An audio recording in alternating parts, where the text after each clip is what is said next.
آخر میں ایک مسئلہ کئی بار بڑی وضاحت کے ساتھ بیان کر چکا ہوں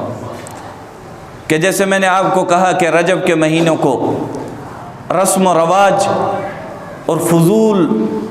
قسم کے ہتھ کنڈوں کی طرف خاص نہ کریں، اللہ کی عبادت کے ساتھ خاص کریں،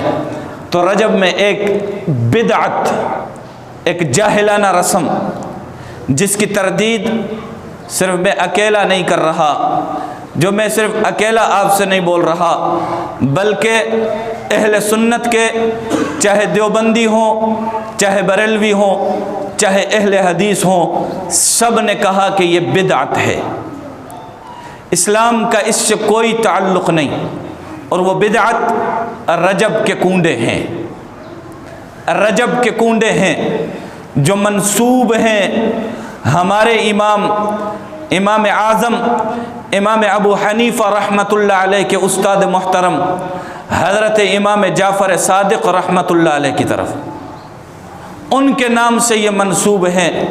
ان کے نام سے یہ صرف منسوب ہیں،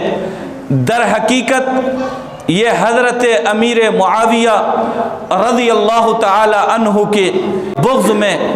بنائے، کھلائے اور ان کو رواج دیا جاتا ہے۔ تو میں اس پر کئی مرتبہ کلام کر چکا ہوں، آج آپ سے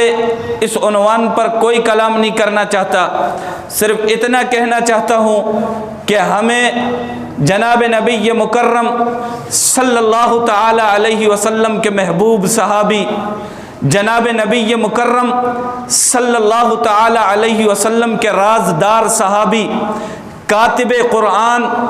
قرآن کی وحی کو لکھنے والے، میرے نبی کے خطوط کو لکھنے والے،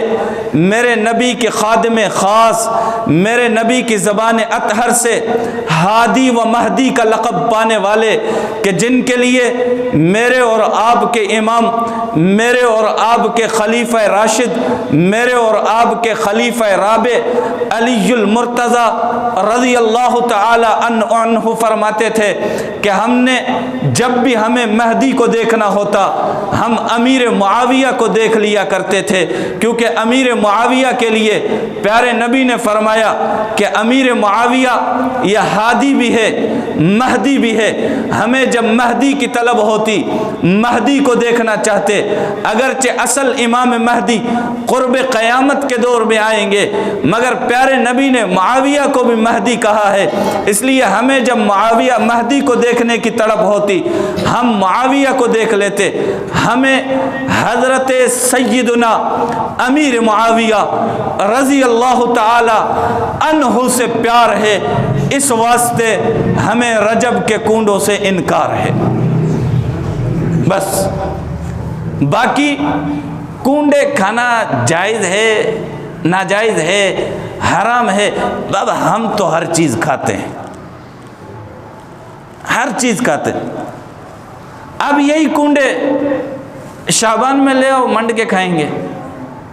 رمضان میں افطاری کے ٹائم لے آؤ منڈ کے کھائیں گے۔ اگر رمضان میں آپ خصوصی دعوت کرو کہ بھائی آپ سحری ادھر آ کے کرو، ہم آپ کو کنڈے کھلائیں گے، میں انشاءاللہ سحری بھی یہاں آ کے کروں گا اور کنڈے بھی کھاؤں گا، لیکن رجب میں کنڈے کھانا یہ ہم سے نہ ہو سکے گا، کیونکہ رجب کے کنڈے میرے نبی کے صحابی کے بغض میں ہیں، اور میرے نبی کے ایک ایک صحابی سے پیار کرنا یہ میرے اور آپ کے ایمان کا صرف جز ہی نہیں ہے، بلکہ میرے اور آپ کے ایمان کا کل ہے، بلکہ مجھے اور آپ کو اور تمام مسلمانوں کو قرآن نے ایک ہی جملہ کہا ہے، ایمان لانا چاہتے ہو، کامل مسلمان بننا چاہتے ہو، میرے نبی کے صحابہ کی طرح ایمان لے آؤ، میں تمہارے ایمان کو قبول کر لوں گا۔ تو صحابہ ہمارے لیے معیار ہیں، صحابہ ہمارے امام ہیں، صحابہ کی ہم اقتدا کرتے ہیں، ان کے بغض میں کنڈے تو دور کی بات ہے، ہم انشاءاللہ العزیز ان سے بغض رکھنے والے سے سلام تک بھی نہیں کر سکتے، ان سے بغض رکھنے والوں سے سلام کا بھی انکار ہے، باقی جھگڑا اور کوئی نہیں، باقی نہ کنڈے حرام ہیں، اللہ کی ہر حلال کردہ چیز حلال ہے، بشرطے کہ ان کی نسبتیں غلط نہ ہو۔ جب نسبتیں غلط ہو جائیں گی تب تو پھر اللہ نے کہا کہ پھر تو آپ کے لیے حلال چیزیں بھی جب نسبت غلط کر دی جائے وہ حرام ہو جاتی ہیں۔ اللہ مجھے اور آپ کو سمجھنے کی توفیق عطا فرمائے، اس ماہ رجب کا احترام کرنے کی توفیق عطا فرمائے، اور رمضان کی تیاری اب سے شروع کرنے کی توفیق عطا فرمائے۔ وآخر دعوانا ان الحمد للہ رب العالمین۔